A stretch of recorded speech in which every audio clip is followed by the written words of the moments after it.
How much does David Foster Wallace mean to you? And didn't you actually use something from his Kenyon College speech at a critical point in your life? Yeah. I mean, so I'm from Athens, Georgia, which is a college town. It's where the University of Georgia is. Big indie rock town, like REM, B-52s, near New Hotel, bands like that. And I started writing for an alt weekly there when I was like 15 or 16, which was like around 95, 96. Everyone else that wrote for the paper was a grad student or in a band locally, and they were obsessed with Wallace's nonfiction, which was getting published everywhere at that point, like Shipping Out, which was retitled Supposedly Fun Thing I'll Never Do Again, the cruise ship essay. And then when I started college in the fall of 97, Infinite Jest had come out the previous year. I got a copy. I was an English major. Every English major was reading it or pretending to read it, using it as a doorstop, something. But it was this, monolithic thing that you had to contend with. If you were interested in contemporary, literature, this guy had written a 1,079-page book. What is that? I think was, and it took me 4 or 5 months to work my way through it. But it was. And I felt pummeled by it. I mean, it's a book that demands you invest in it. It's not an easy read, but it's someone basically saying, I think, how badly do you want to get to know me? And I felt at the end of it that I'd found a friend. Someone whose voice I wanted to return to over and over. There's a couple other writers for me like that, like Walker Percy or J.D. Salinger, but I read everything I could get my hands on from Wallace. His first collection of essays came out that same year, and then when I was married, had some of Wallace's writing read at our wedding. So yeah, he was able to articulate things the way that I wish I could. And I think everybody felt that way. And talk about not just academic things, but the mundane junk food of life, porn, lobster festivals, sports, politics, etc. Did that make you a little hesitant in terms of trying to make a movie based on David Foster Wallace's words, not his novel, not an adaptation?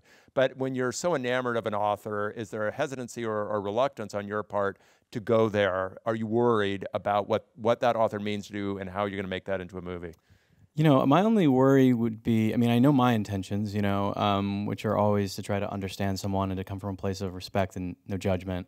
My concern would always be, am I going to make a bad movie, As far as like the approach, I thought Lipsky's book was stunning. Because it's David Foster Wallace, who was notoriously a private person, but wrote himself into a public life, by writing fiction, by profiling people, by going on the Charlie Rose show or things like that and talking about his writing. And this was him at exactly the moment, at the tail end of the Infinite Jest book tour, that, he was talking about the themes of this book that would define him. He was okay, being in the company of a journalist. His mental health was in a good place. His addiction issues he had were in a good place. He was teaching. He was a wonderful teacher.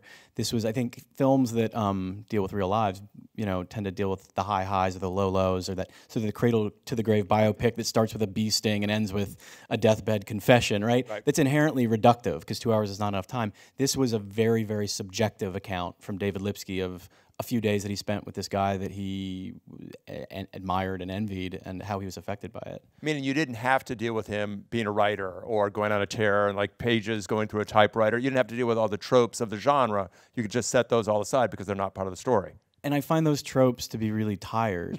Just like I find the tropes of addiction, which is part of his life, or mental health issues, which are part of his life, to be tired. I tend to find them that they objectify and reduce how complicated it is to say, wrestle with depression or to write a 1,000-page book. At the end of the day, to write a book that's over 1,000 pages, you have to spend a lot of time in front of your typewriter or computer and say no to everything else and just work. And that's not dramatic to watch. So when we try to put that in a film, the paint splatter, the tearing the page off, I've done it, by God, the end, all those things, that's not what actually a writer's life is like most of the time. It's much more humbling. It's real craftsman-like work. So I was very happy to sort of not go there at all. David Lipsky is not a minor journalist. He was very successful, published a book, was a good magazine writer. There's a scene when he goes to meet David Foster Wallace when he's going to bed or trying to go to bed in his house, and he's surrounded by towers of his books. And I suspect what David Lipsky is going through, and he might have talked to you about this, is that even though he was successful, he knew he would never be as successful as David Foster Wallace.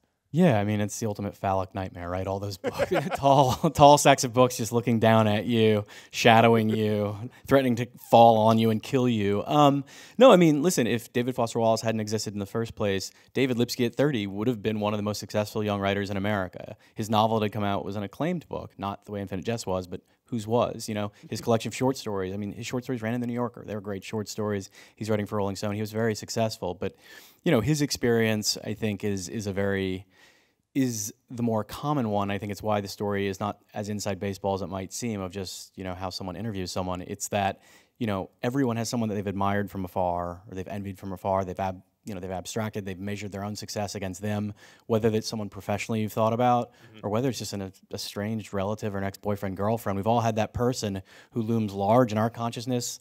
They might not think about us at all for 1 second of the day, but then you get that afternoon coffee with them, that, you know, that 5 minutes with them, and you have expectations of what you want them to be, and they're just messy, sloppy humans, the way we all are, right. and they can't just fit into the box that we want them to, which would be easier for us. So as you're thinking about what this movie really is it less about a journalist and a subject, less about the creative process and how you talk about it? Is it more a love story and maybe an unrequited love story at that? I think it's platonic, unrequited love story. I would say that was exactly what I saw it as. I mean, for me, you know, I thought of tonally. I mean, I thought of films like With Nail and I, or Midnight Cowboy, or California Split.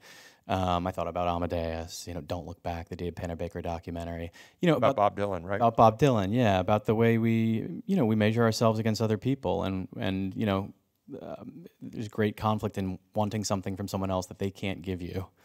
When you're listening to the tapes themselves, how much of it is performance? In other words, obviously somebody's trying to do a job and somebody's trying to seduce the other person. I don't know which one at which point, but how much are they performing for each other? And can you actually hear that when you're listening to the audio tapes that Lipsky made?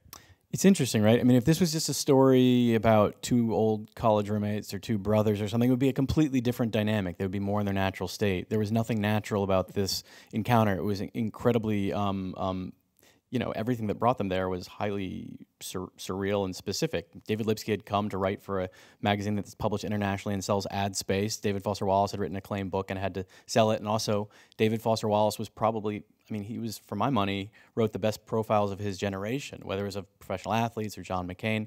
They both knew the game. They both knew that the other one knew the game.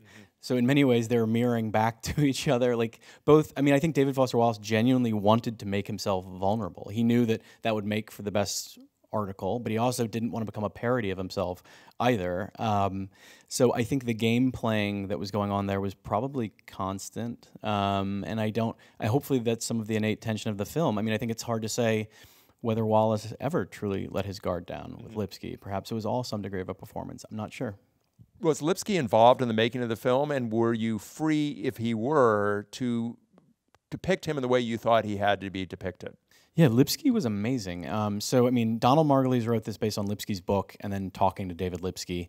Donald did not listen to the tapes. The first time that I talked to David Lipsky was a 4-hour conversation, and I think most conversations with him are that large. He has an encyclopedic knowledge of everything, and he's lightning quick. Jesse Eisenberg's doesn't look exactly like him, but really captures the essence of him. And I asked Lipsky if I could have the tapes. He gave them all to me. I gave them to the actors, and then he just made himself available in every way. You know, can we come to your apartment? Can I introduce you to A.V. Kaufman, our casting director, so she can look at you and listen to you? And he said yes to everything. And it's worth noting in his book, I think he's really tough on himself.